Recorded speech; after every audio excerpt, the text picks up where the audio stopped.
Picture this. It's a humid Monday morning, August 8, 2011, in the bustling heart of Macau, a city that never sleeps, where neon lights and casino dreams paint the night in shades of glamour and greed. But beneath the surface, something dark is stirring. In the crowded Hak Sa Wan district, a place pulsing with life, a man named Mr. Wu stumbles onto a nightmare that will shatter the illusion of this glittering paradise. He's been running his new auto repair shop for just 2 weeks, but there's a stench, a rancid, nagging smell that's been haunting him since day one. Today, it's unbearable, and when he traces it to a freshly built concrete block tucked away in the paint room upstairs, what he finds inside will send chills down your spine and kick off one of the most gruesome true crime tales Macau has ever seen. Curious yet? Let's rewind the clock and step into this twisted story, where every shadow hides a secret, and trust me, you won't see the end coming. I'm taking you back to that fateful morning, because it's where everything begins, the moment a seemingly ordinary man becomes the unwilling key to unlocking a horror story. Mr. Wu wasn't looking for trouble. He was just a guy with a wrench and a dream, trying to make a living fixing cars in a city that thrives on high stakes and higher risks. But as he stood there, staring at that odd concrete slab, something felt off. It wasn't just a smell, it was the way the block seemed out of place, too new, too deliberate. And then he saw it, a dark, reddish liquid seeping from the edges, pooling like some grotesque warning sign.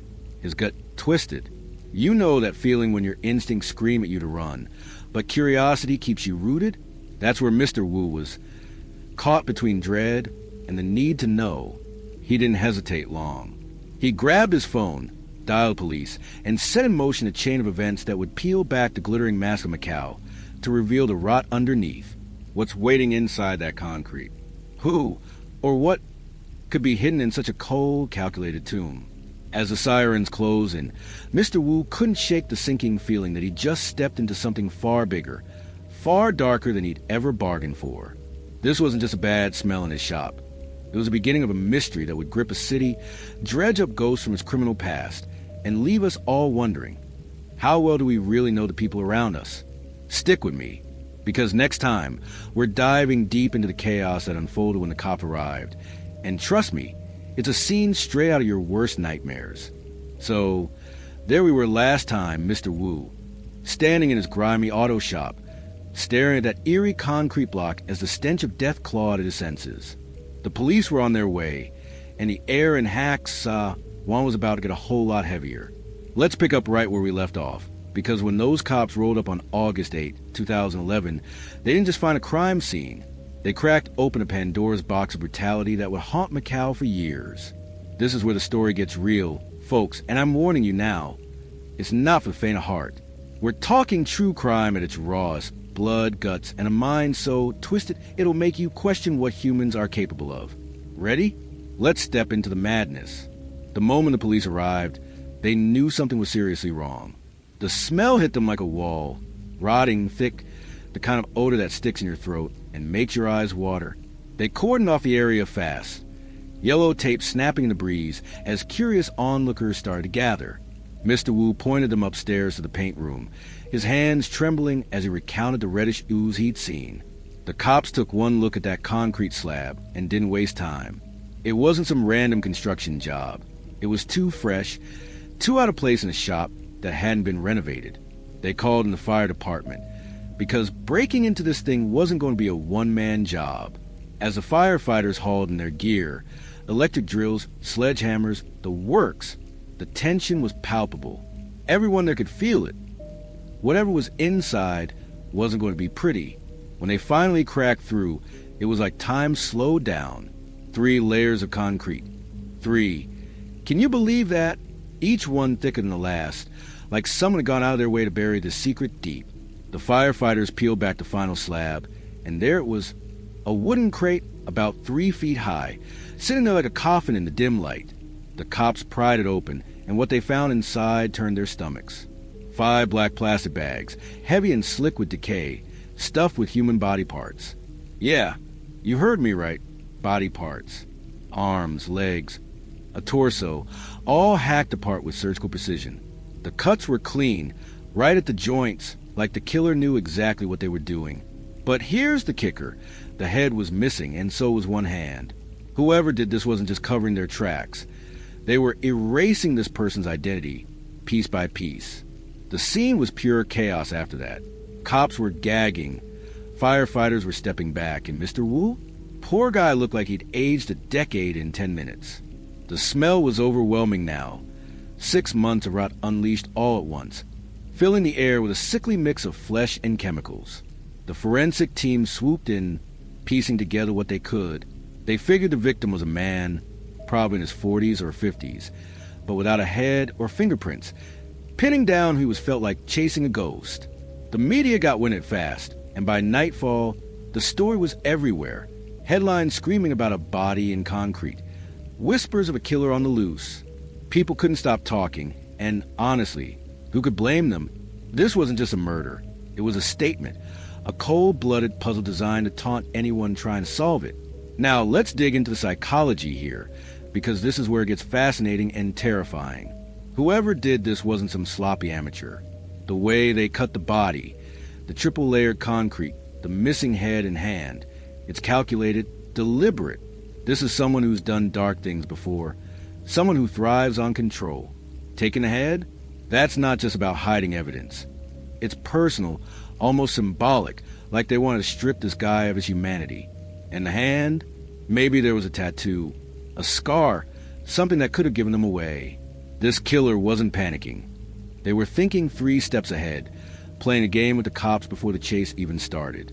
It's the kind of mind that keeps you up at night, wondering what else they'd gotten away with. The public couldn't get enough of it, either. Theories were flying. Some said it was a gang hit.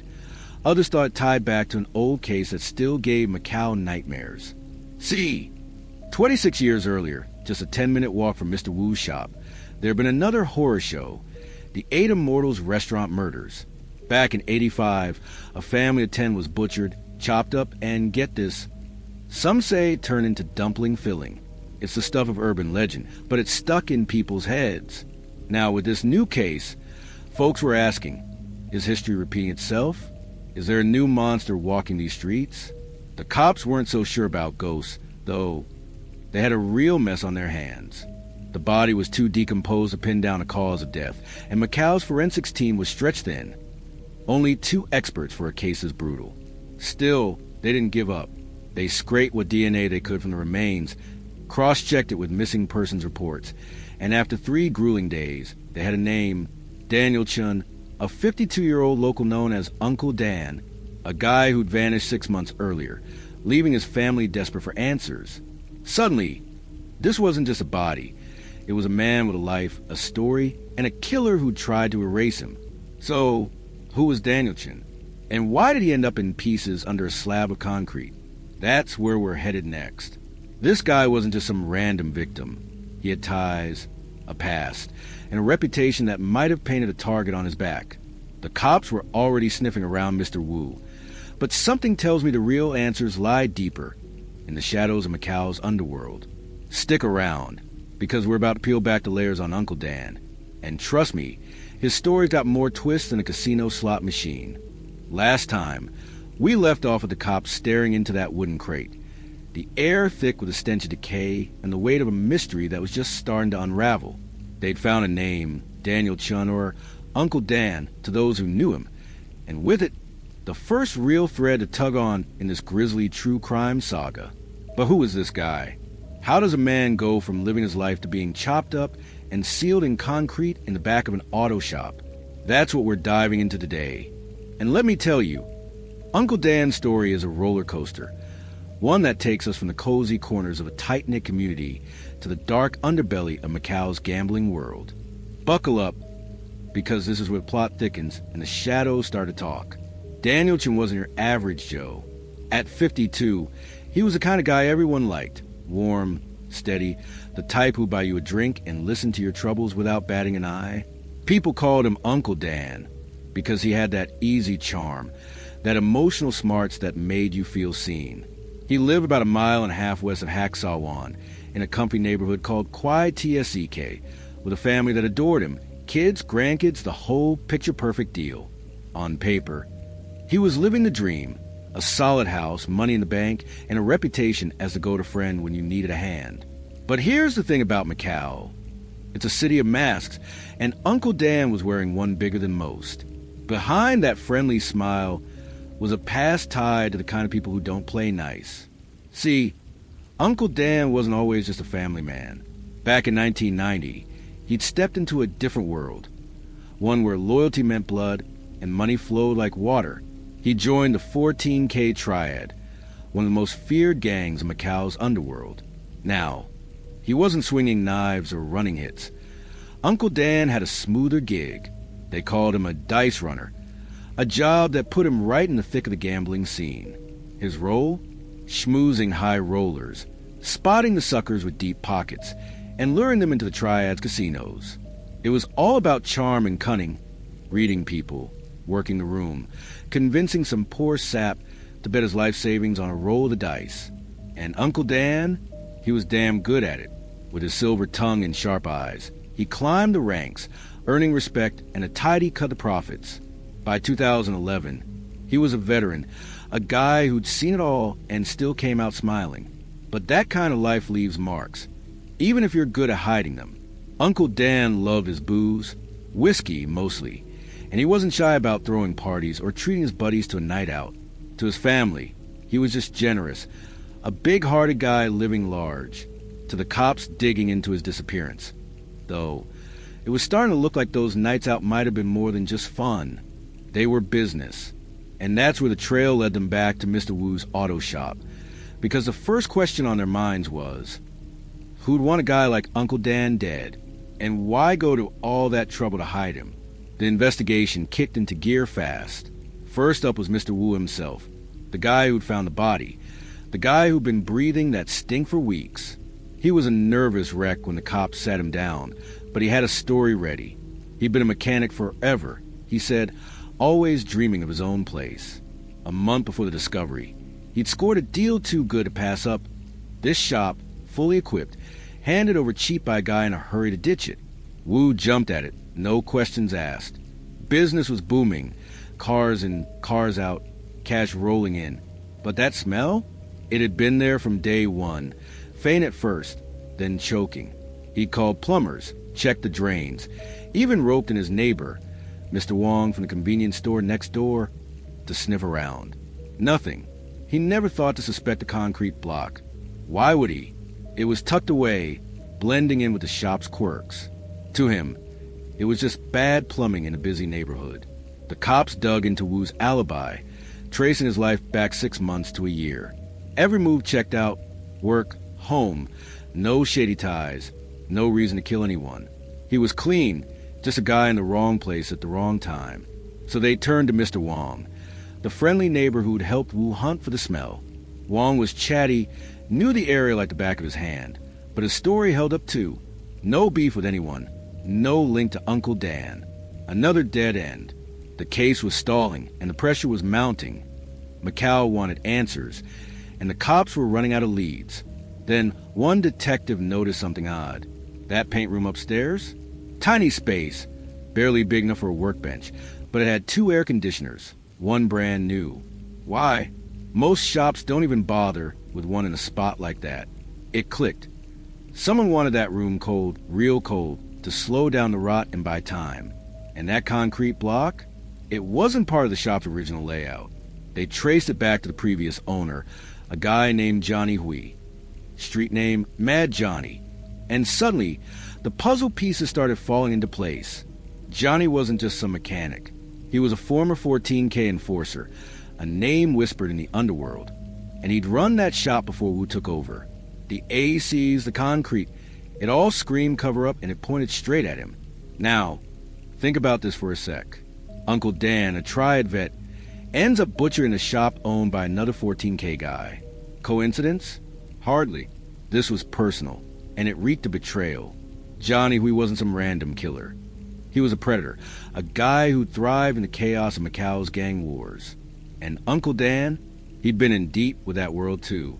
What went wrong between them? Was it money, power, or something uglier? The cops were onto something big, and Johnny was their man.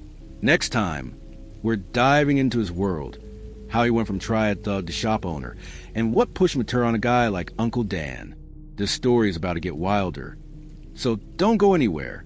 We're back, and things are heating up. Last time, we peeled back the layers on Daniel Chun, Uncle Dan, a guy who seemed like everyone's favorite uncle but had a past tangled in Macau's triad web. The cops had just zeroed in on Johnny Hui, aka Mad Johnny, the ex-owner of that auto shop, where Uncle Dan's body was stashed. This isn't just a murder case anymore. It's a window into a world of loyalty, greed, and blood that runs deeper than the neon-lit streets of Macau can hide. Today, we're stepping into Johnny's shoes, tracing his path from a feared gang enforcer to a desperate killer on the run. This is true crime at its darkest, folks, and the psychology here? It's a twisted knot of pride, paranoia, and power. Let's get into it. Johnny, we wasn't born Mad Johnny. He earned that name the hard way. Real name? Jimmy Mock. But he ditched it early on, thinking it sounded too small town for the big leagues he was chasing. By 2011, he was in his mid-30s, a wiry guy with a temper that could light a match in a rainstorm. Back in the day, he'd been a rising star in the 14K triad, running under the wing of a legend named Victor Yoon. Think of him as a godfather of Macau's underworld, a name that made even the toughest guys flinch. Johnny was Yoon's attack dog. Fearless, ruthless, the kind of guy who'd charge into a brawl swinging and come out grinning. He wasn't just muscle, though. He had a knack for getting things done, pulling off hits and shakedowns that kept the triad's cash flowing. Word on the street was he once took down 3 rivals solo, laughing like a maniac the whole time. That's where Mad Johnny came from, a badge of honor in a world that respected crazy. Under Yoon, Johnny thrived. He led a crew of a dozen or so, a mini-empire thugs who'd do anything for him. He loved the spotlight, always the first to jump into a fight, always bragging about it after, reenacting every swing like some deranged actor. To him, violence wasn't just a job. It was a rush, a way to prove he was untouchable. But that high didn't last. When Yoon got nabbed by the cops, locked up tight, the 14K started crumbling. The empire splintered, guys scattered, and Johnny? He was left dangling, no boss, no backup, just a reputation that suddenly felt more like a target than shield. So he pivoted. He took over that auto shop in Hack Sawan, figuring it'd be a quiet front to lay low. On the surface, he played the part, greasy overalls, friendly nods to neighbors, but behind closed doors, that's where the real Johnny lived. The shop wasn't just a cover. It was a den. Johnny turned into a gambling hub, a backroom casino where the dice rolled and the liquor flowed. His crew, well, what was left of it, hung out there, smoking, drinking, plotting. The neighbors heard the noise, the yelling, but no one dared complain. Mad Johnny's name still carried weight. And in Macau, you don't poke a sleeping tiger. That's where Uncle Dan comes back into the picture. See, Dan and Johnny went way back, old triad buddies from Yoon days. Dan was a smooth-talking senior, the guy who brought Johnny into the fold years ago. They'd been tight once, brothers in arms, but by 2011, they were more like business partners with a shared past and a shared taste for profit. Dan started showing up at the shop regular-like, usually Mondays and Thursdays, drawn by Johnny's setup. With his dice runner skills, Dan was a gold mine. He'd bring in marks, rich gamblers itching to lose big, and Johnny's crew would fleece them. They had a deal. Dan got 15% of any take, over 100 grand. It was a sweet gig. Dan played the charming host, Johnny ran the tables, and the money piled up. At first, it was all smiles. Johnny rolled out the red carpet, top-shelf whiskey, late-night feasts, treating Dan like royalty. Dan lapped it up, loving the respect, the cash, the thrill of being back in the game. For a while, it was perfect, a little slice of the old days, minus the bullets. But Johnny's ego was a ticking bomb. That Mad nickname wasn't just for show, it was who he was. The more they raked in, the less he liked sharing the spotlight. He started snapping at Dan, calling him a leech, saying the whole operation was his doing. Dan, older and prouder, didn't take it lying down. The cracks showed fast. Arguments turned ugly. Insults flew in front of the crew. By late 2010, the Brotherhood was dead, replaced by a cold, transactional mess. Then came the tipping point. Johnny, always a gambler at heart, got cocky. He dragged Dan to a legit casino one night, promising a good time. Luck hit hard. Johnny won nearly 10 million patakas, about 1.25 million bucks. He was on top of the world, drunk on it, betting like he couldn't lose. Except he did. 2 weeks later, it was gone, all of it, and then some. Desperate, he borrowed $2 million from Dan, swearing he'd pay it back. Spoiler, he didn't. Dan wasn't playing nice anymore. He started hounding Johnny, showing up at the shop, demanding his money loud enough for everyone to hear. One time, he chewed Johnny out in front of the crew, called him a washed-up punk, a nobody. For a guy like Johnny, that wasn't just disrespect. It was war. His pride was all he had left, and Dan was stomping on it. On January 17th, 2011, Dan came knocking again, telling his family he had business in Hack-Sawan. That was the last they saw of him. Johnny didn't just snap, he planned. He lured Dan in, killed him, and turned that shop into a tomb. The how? That's next, because what Johnny did to Dan wasn't just murder. It was a masterpiece of cruelty, and it's going to leave you reeling. We've been building to this, haven't we? Last time, we watched Johnny Wee, Mad Johnny, go from tried hotshot to a cornered animal, his partnership with Uncle Dan rotting faster than the body he'd soon hide. By January 17th, 2011, their bond was a powder keg, and Dan lit the fuse with one too many insults. Today, we're stepping into the kill zone, how Johnny turned that auto shop into a slaughterhouse, and how he slipped away like smoke. This is the climax of our true crime dive, where the mask falls off and we see the monster underneath. It's brutal, it's calculated, and it's going to stick with you. Let's go. That Monday, Dan walked into the shop like he owned the place, confident, loud, ready to throw his weight around. He'd told his family he'd be back soon, just a quick errand in Hack-Sawan. Johnny was waiting. We don't know the exact blow-by-blow. No witnesses, no screams loud enough to leak out, but what happened next paints a picture of a man who didn't just kill, he erased. Johnny didn't panic after he took Dan down. He got to work. Picture this. A dimly lit paint room, tools scattered, the air heavy with oil and tension. Johnny grabbed a blade, sharp, precise, probably one he'd used before, and started cutting. He sliced Dan apart like a butcher prepping meat. Every cut clean through the joints.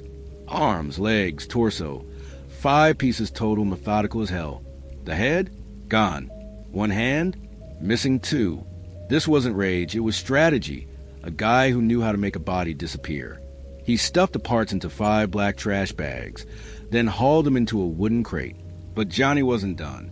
He mixed cement, thick, heavy batches, and poured it over the crate layer after layer, sealing it tight. 3 slabs, each one a wall between him and discovery. Then the genius move. 2 air conditioners cranked up in that tiny room, keeping the decay slow and quiet. This wasn't a spur-of-the-moment thing. Johnny had planned it. Maybe not that day, but he'd been ready. That's what chills me most. This guy didn't flinch. He stood there, concrete drying under his hands, and went right back to business like nothing happened. For 6 months, he played it cool. The shop stayed open. Cars rolled in. Gamblers rolled dice and back. Johnny kept the facade up, chatting with neighbors, selling spare parts cheap. Even as Dan's family scoured Macau for him, they tracked his last cab, hit up Hack-Sawan, begged the cops for help. Nothing. Johnny was a ghost in plain sight, biding his time. But he wasn't dumb. He knew the clock was ticking. By mid-2011, he started cashing out. He sold off old cars, pocketed every dime, and got his affairs in order. Family square away, loose ends tied. In July, he made his move. He sold the shop to Mr. Wu dirt cheap, no questions asked, and vanished. Hightailed it out of Macau. Rumors say to Southeast Asia, leaving behind a ticking time bomb. Wu took over, clueless about the horror upstairs. He noticed the smell right away, faint and foul, but blamed the pipes. He shut off one of those ACs to save cash, and that's when it unraveled. The cold stopped, the rot sped up, and by August 8th, the stench was a siren. Wu found the concrete. The cops cracked it open, and Johnny's secret spilled out, literally. The head and hand never turned up. leaving holes in the case that gnaw at you. Was it to hide Dan's face, his tattoos? Or just Johnny flexing his control one last time? The cops chased shadows after that. Johnny was gone, a phantom who'd outsmarted them all. The city raged. Dan's family mourned. The public demanded justice. But he'd slipped the net. This wasn't just a crime. It was a mirror held up to Macau's soul. Gambling, gangs, and greed woven into every street. Johnny's story ends here for now, but the echoes don't. What do you think? Did he get away clean, or is karma still hunting him? We'll wrap this up next time, looking at the fallout and the questions that linger. Here we are at the end of the line, or as close as we're going to get. Last time, we watched Mad Johnny pull off his grisly masterpiece, turning Uncle Dan into a memory and disappearing into the wind. By the time Mr. Wu cracked that concrete open on August 8, 2011, Johnny was long gone, leaving Macau to pick up the pieces of crime that hit like a gut punch. Today, we're wrapping up this true crime odyssey, sifting through the wreckage, justice unserved, a family broken, and a city staring into its own dark reflection. This isn't a neat bow, it's a loose thread, and it's going to leave you thinking. When the news broke, Macau lost its mind. A body in concrete, chopped up like that? It was the kind of story that spreads like wildfire. Newspapers, TV, whispers in every casino. Dan's family was shattered. 6 months of hope snuffed out by a crate of horrors. They'd searched for him, clung to every lead, only to learn he'd been rotting a mile away the whole time. The cops threw everything at it, top brass, forensics, the works, but Johnny had played them like a fiddle. No trace, no trail, just rumors he'd bolted to Southeast Asia. The missing head and hand, still out there, a taunting gap that keeps this case alive in people's heads. Was it evidence dumped in the sea, or a trophy Johnny kept?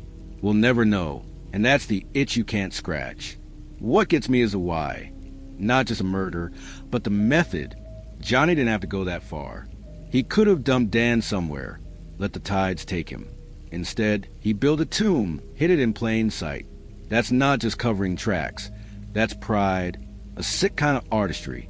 He wanted control, even after Dan was gone. And Dan, he wasn't innocent. Triad life, gambling debts, pushing Johnny too hard. But did he deserve that?